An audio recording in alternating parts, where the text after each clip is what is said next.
Então, vamos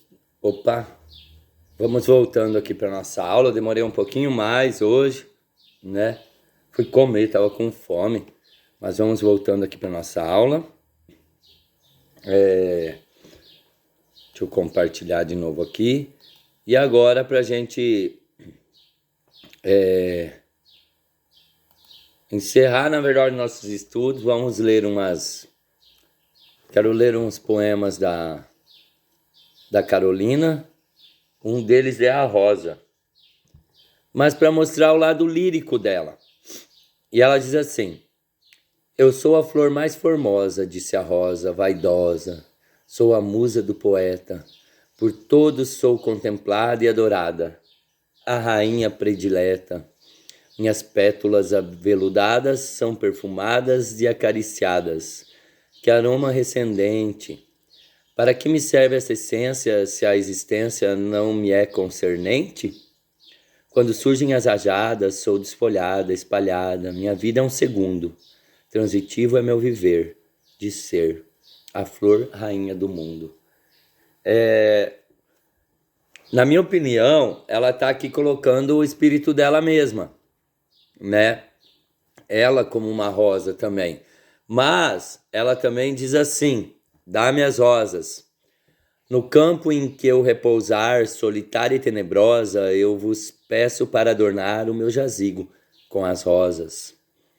As flores são formosas aos olhos de um poeta. Dentre todas são as rosas, a minha flor predileta. Se a afeiçoares aos versos inocentes que deixo escritos aqui, e quiseres ofertar-me um presente, dá-me as rosas que pedi. Agradeço-lhe com fervor, desde já o meu obrigado, se me levares esta flor no dia dos finados. Ai, que coisa mais linda! Ela mesma diz que os seus versos são inocentes, porque, eu não sei, eu vejo a correspondência com o Fernando Pessoa, com o Ricardo Reis, né? A Rosas, em face a acabar-se um dia, e tem lá dois poemas do Ricardo Reis, do Fernando Pessoa, que estão muito próximos que falam sobre rosas, que estão muito próximos desse poema. E a simplicidade, a inocência dela, né? Como ela chama de inocente, né? E vou ler mais um aqui, o Humanidade, que diz assim: depois de conhecer a humanidade, suas perversidades, suas ambições, eu fui envelhecendo e perdendo as ilusões. O que predomina é a maldade, porque a bondade ninguém pratica.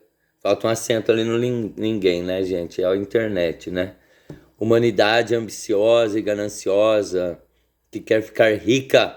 Quando eu morrer, não quero renascer. É horrível suportar a humanidade, que tem aparência nobre, que encobre as péssimas qualidades.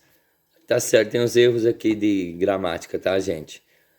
Notei que o ente humano é perverso, é tirano, egoísta, interesseiro, mas trata com cortesia, mas tudo é hipocrisia, diz aqui, ó. São rudes e trapaceiros. Eu não sei agora exatamente, tá? Se esses erros vêm dela ou não, né? E vou ler esse poema. Fala, por favor. Daí, eu cheguei um pouquinho atrasado, professor. Eu ia só comentar que eu acredito que talvez tenha sido reproduzido conforme o diário dela, né? Porque ela ia escrevendo nos diários esses poemas. Sim. E talvez ele tenha sido reproduzido tal como ela escreveu. Exatamente, né, Odair? Porque hipocrisia eu até vejo que eu estava pensando sobre a falta de acentos. Mas eu acho que sim, né? A própria falta de acentos, talvez, né? Bom, professor, eu cheguei um pouquinho atrasado e eu também vou ficar indo e vindo, que eu comecei a trabalhar, professor. Tive que agarrar uma oportunidade aqui antes de terminar mesmo a graduação, falta poucos dias. Então, às vezes eu fico ausente aqui se o professor me chamar. Eu tô sempre por aqui, professor, mas às vezes eu não consigo usar o microfone.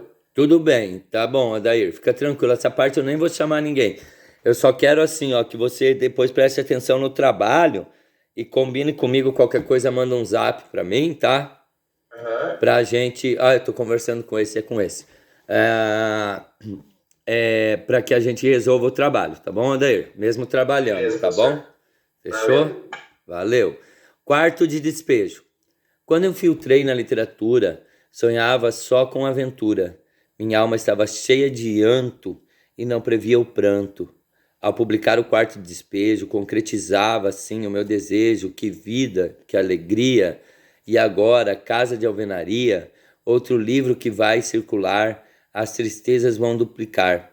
O que pedem para eu auxiliar a concretizar os teus desejos, penso, eu devia publicar o quarto de despejo.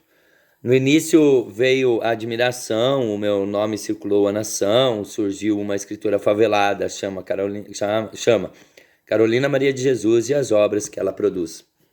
Aqui já é a crítica que ela faz aos seus próprios poemas, tá? A própria publicação do livro do Quarto de Despejo.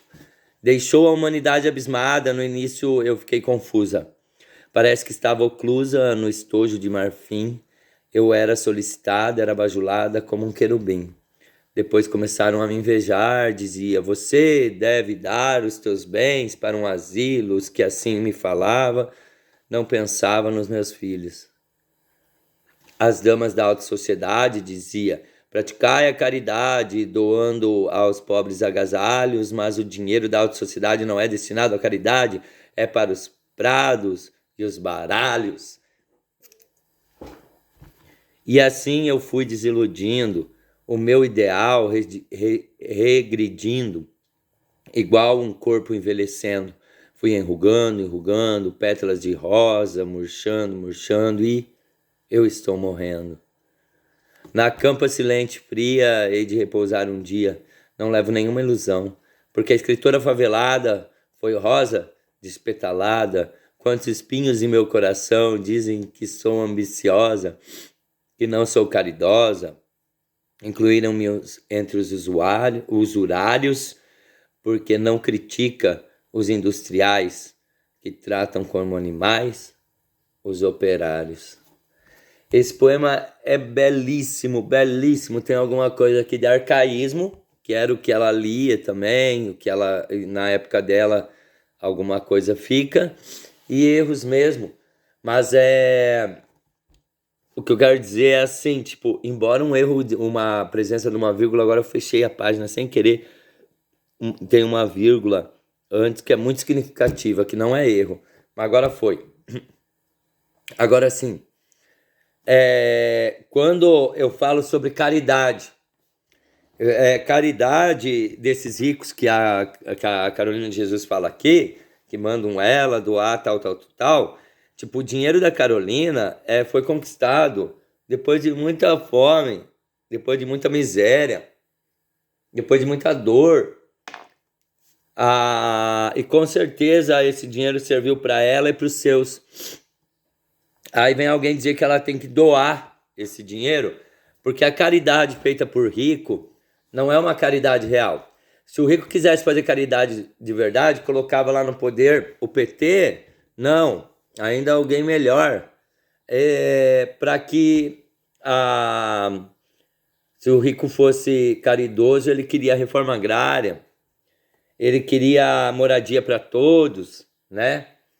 Não, o rico, a caridade é uma forma de manter a população pobre sob a égide dos ricos. Por quê?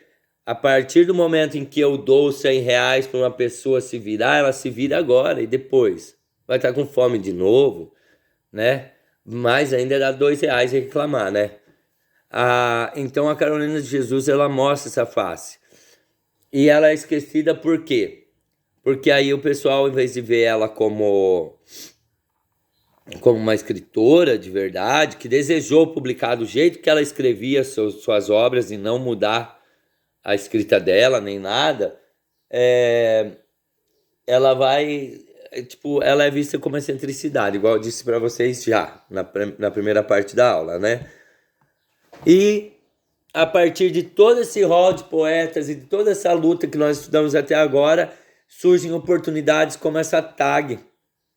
essa tag de experiências literárias, a tag, né? Trilhas literárias que traz uma coleção de livros chamado Vozes Negras, pluralidade de narrativas. Opa, deixa eu voltar e ela vai para frente, tá? Deixa eu voltar que eu ia ler aquele pedacinho só, ó. De narrativas, grandes nomes da literatura negra em um mosaico de vivências em diferentes épocas. E essa tag que é bastante interessante, eu vou mostrar o crioulo. Aqui, ó, peraí, deixa eu voltar. Ele apresentando essa tag para vocês, tá? Vai lá. Peraí, pessoal, deixa eu aumentar o volume.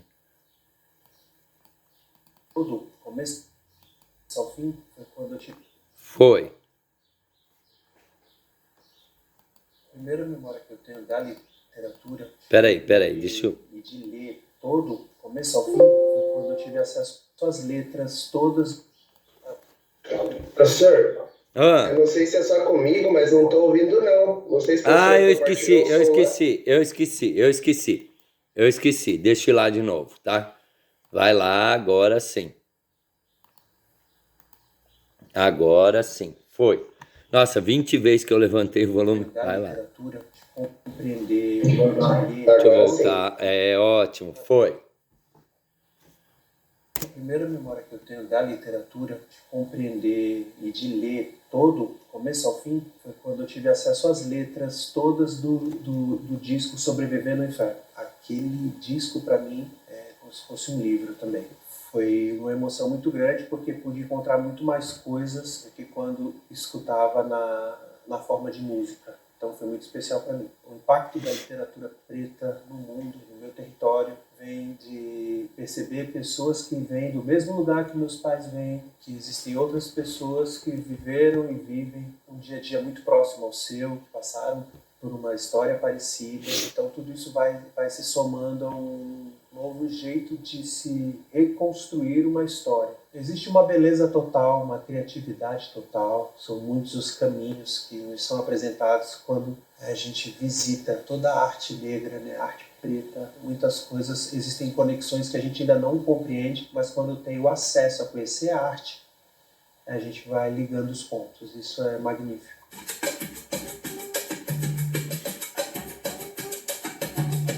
Salve família, a TAG é um clube de livros, ok? Que de modo muito carinhoso me convidou para falar desse projeto mais que especial que é o TAG Trilhas, que tem agora como protagonismo Vozes Negras, que é um box sensacional. É uma experiência de imersão à literatura numa edição limitada que sugere esse encontro mais que urgente e necessário da literatura negra. Enegrecer estantes, bibliotecas, olhares. Isso é necessário e urgente para que a gente possa se sentir vivo, pleno. Mas essa construção ela só acontece de modo coletivo. Então vem com a gente nessa construção e viva a literatura preta brasileira, a literatura negra brasileira e mundial. É isso. Não apenas estantes, bibliotecas, mas os corações e os pensamentos. E eu acho que esse é que é o grande lance. Se não for coletivo, fica estranho. Se não for coletivo, fica estranho. Então essa tag, ela vai, ó o que fala aqui no começo, ó, entre nomes como Machado de Assis, Carolina Maria de Jesus, além da escrita de excelência, o que os une também é a invisibilidade por conta da cor da pele, tá? E muitos outros, com certeza. Então essa tag ela vai trazer, além de uma caneca, blá, blá, blá, blá, né? E uma revista e uma sacolinha, ela vai trazer várias obras aqui do Úrsula, de Maria Firmina dos Reis. Ela vai trazer Amada, de Toni Morrison. Ela vai trazer Clara dos Anjos, do Lima Barreto, uma obra sensacional. Ela vai trazer Jamaica Cais, eu não conheço, que a autobiografia da minha mãe, tá? Escreve sobre família e sobre origens aqui nesse trabalho. Essa aqui eu não sei falar bem o nome, mas a Chimamanda, né? Que no seu pescoço, que é uma escritora de muita fama, de muito também, de muito trato, uma escritora de bastante trato. Vai trazer Zadie Smith, Dentes Brancos, e Jefferson Tenório, O Avesso da Pele. São essas as obras que vão vir nessa tag. Eu tô pensando em comprar, é R$ 490. Cara, mas parcela, tudo eu vou dar uma analisada, tá? E aí, assim, você vai ter aqui algumas, se eu não me engano, você vai ter acesso, e isso que eu tô também pensando em comprar, porque você vai ter acesso a esse repertório de falas, que é do Criolo, da Conceição Evaristo, do próprio Jefferson Tenório, que é um dos contemplados, esse Calaffer Palanga, que é escritor também, Ana Paula Chongani, a Vitória Rodrigues, que é uma atriz que vocês conhecem também, provavelmente, o Fernando Baldrá e a Fernanda Bastos, que é jornalista. Eles todos estão falando sobre essas obras. E você vai ter acesso vitalício, tá, aos vídeos. Isso é muito legal, né? Você tem, então, um trabalho... Aqui, ó. A vista é R$ 489,30. Daí tem os associados, é óbvio, né? Eu não sou associado, mas é bastante... Eu até vou analisar isso aqui tudo. É bastante interessante, entendem? Que saiam vozes negras aqui, né? E daí vai ter aqui a apresentação dos vídeos que tem, e eu queria mostrar para vocês por conta disso, né? Aqui nós temos uma página onde nós temos 8 escritores de literatura infantil, tá? Eu vou colar aqui, pertinentes aqui a literatura, como diz o Criolo, literatura preta. Então vamos, é muito difícil a gente se colocar nisso, né? Negro, preto. Eu gosto de falar preto, mas eu tenho vergonha. Aqui, quando nós estamos aqui, ó, com o Caderno Sem Rima da Maria, do Lázaro Ramos. Nós temos a Elisa Lucinda, que é uma ótima atriz também, maravilhosa, que é escritora, tá? Há muito tempo. O Junião, aqui. São literaturas infantis, Kiusan de Oliveira, Neuza Batista Pinto, Carmen Lúcia Campos, Edmilson de Almeida Pereira e Madu Costa. Todos esses têm bastante importância. Aqui vai para outros nomes, né, que são aqueles que nós vimos, né? E aqui a Chimamanda, né, que está ali na pertinência disso. Nós temos aqui um blog sobre consciência negra, que vai trazer essa trajetória também. Eu vou deixar ali postulado para vocês, postado para vocês, esses links ali postados para vocês olharem quando quiserem. Trazer o Machado de Assis, a Maria Firmina dos Reis, que é uma autora daí de São Luís Maranhão, que ela nasce em 1822, gente, e vai até 1977, 1917. E que ela tem já desde os 22 anos, ela é aprovada num concurso público. Aí você imagina a história dessa mulher. Então lembrem da Maria Firmina dos Reis, que nós não estudamos, tá? Carolina Maria de Jesus, aqui vai ter, o Cruz e Souza. Joel Rufino dos Santos, também um grande escritor. Não dá pra gente ver tudo, nem eu consigo, né, estudar todos, tá bom? A Conceição, a Elisa Lucinda, tá bom? Para vocês pesquisarem, Elisandra Souto, tá? A Mel Adum, Fátima Trinchão, olha quanta gente bonita, tá? Aqui nós temos mais um da revista Verso e Arte, que vai trazer vários, e está trazendo o Abdias Nascimento, que eu falei para vocês. Então, se puderem ver esses sites, e até para ajudar no trabalho de vocês, tá? Adoraria que alguém trouxesse, ó, o Adão Ventura, ó, a Alta de Souza. A Alta de Souza, que também desenvolve uma literatura num período complicado para ela, tá? E aqui a gente vai ter vários também, tá? Opa, vamos ver aqui. Outro de autores negros aqui, tá? Mas esse aqui vai ser meio que uma repetição. Mas tem a Estela do Patrocínio. Vamos por aqui. A Estela do Patrocínio tem uma história engraçada, interessante sobre a publicação e tudo mais. Então seria interessante também, ó. Que tem vários, né? E para concluir a nossa aula e falar sobre o trabalho rapidão,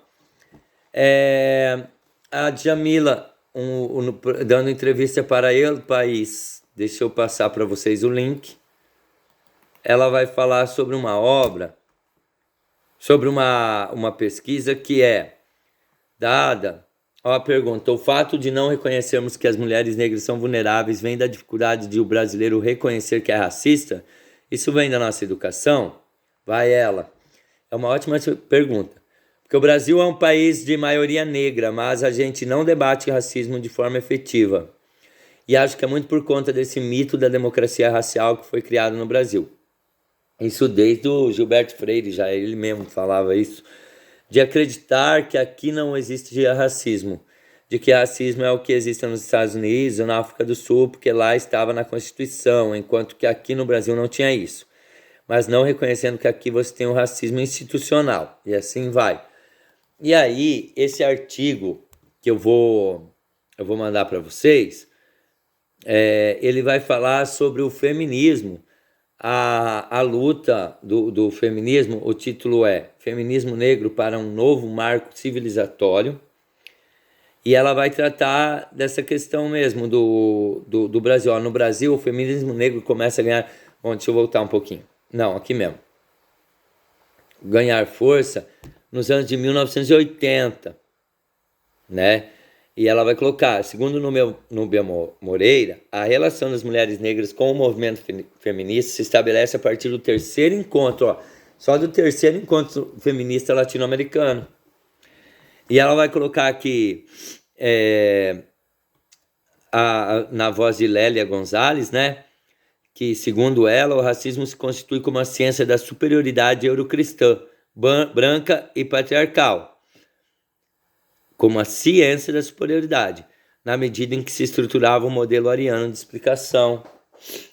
E daí ela diz: a teoria feminista também acaba incorporando esse discurso e estruturando o discurso das mulheres brancas como dominante, porque o racismo é uma ciência de superioridade eurocristã.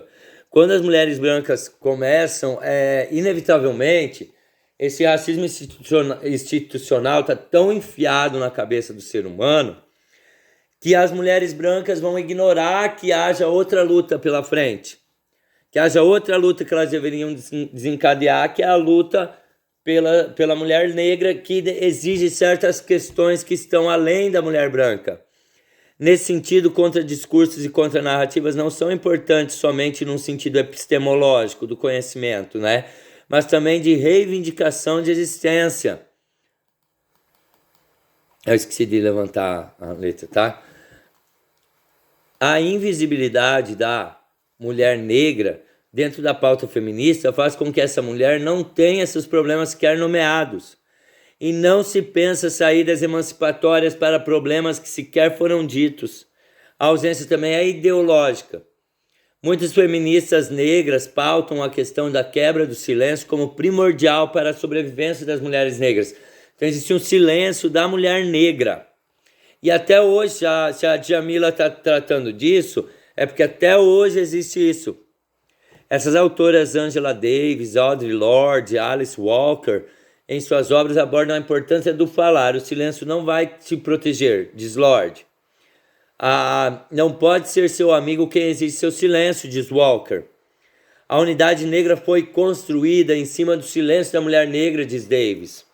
As autoras estão falando sobre a necessidade de não se calar, sobre as opressões como forma de se manter uma suposta unidade entre grupos oprimidos, ou seja, alertam para a importância de que ser oprimido não pode ser utilizado como desculpa para legitimar a opressão. É necessário falar, mulher negra, é necessário abrir a boca. negro, negra, mulher negra, preto, preta, o silêncio não vai te ajudar. Não te ajuda, é isso que ela quer dizer. E é bastante interessante a gente manter lembrar disso, para que a gente possa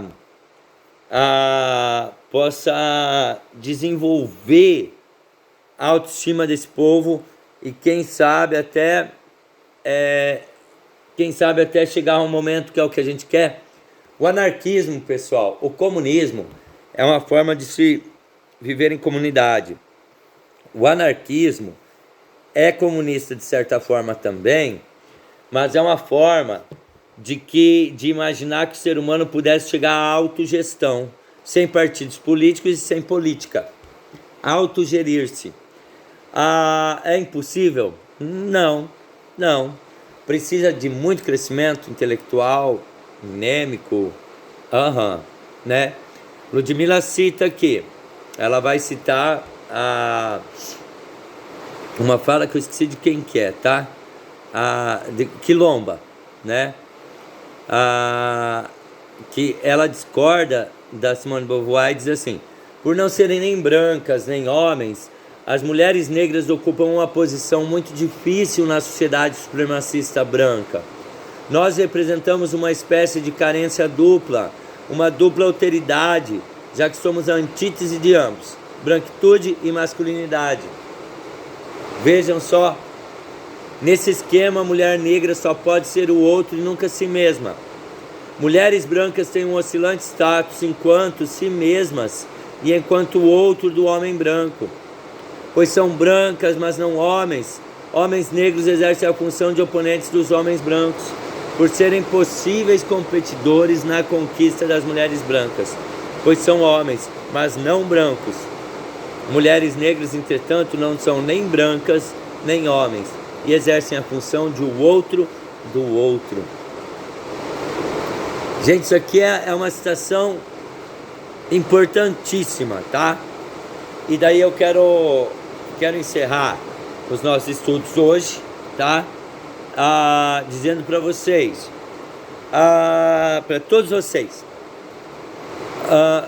coloquem dentro de vocês a força, sintam-se bonitos e bonitas do jeito como vocês são e sintam-se simples, sintam-se parte. Vocês não têm que encher de teoria a vida, não. Vivam ela. Lembrem que gay, branco, preto, hétero, homem, mulher, todos nós somos isso aí. Nós somos gente em meio a gente. A gente é outro para outro. Mas nós não precisamos combater, nós precisamos viver sem pensar muito, gente. Olha a cor da pessoa, a pessoa perdeu um braço, a pessoa é bonita para você, é feia, a pessoa é surda, é cega, a pessoa é o que for, gente, é o que for, tanto faz. Nós não precisamos olhar pro defeito, não, para a diferença. Nós precisamos simplesmente ser. Pensou se eu puder ser, você puder ser, todo mundo puder ser, né? Eu quero deixar, e era isso, eu esqueci de citar aqui, ó, eu tinha separado. Eu quero deixar hoje, então, para encerrar, uma fala de uma obra minha, tá? Da minha obra, a estratégia do ser, né? Que eu queria deixar aqui, eu tinha separado, esqueci de deixar, que diz assim, ó: o ser tem necessidade de ser. Esse é o sentido a que se move, como todo o universo faz. Expande para a sua realização, mesmo que esta venha a ser sua plena diluição. Ou seja, contra a própria morte não incorrerá desde que satisfaça o seu desejo de realizar-se. Enquanto Nietzsche dizia que a força era a supremacia, o elemento mais masculino, a força da sobreposição, se sobrepor, eu digo assim: ser forte, sobrepor-se ao ser, não possui significação qualitativa, mas evolutiva. É mais forte aquilo que é em sua plenitude. E é nesse caráter inviolável da existência que encontramos o direito que cada ente vivente tem de realizar-se, de ser. Um escravo que seja obrigado a curvar-se aos desígnios do patrão, do senhor. O homossexual que se impõe preservar-se enrustido. O pássaro preso na gaiola, tal qual a criança que não come.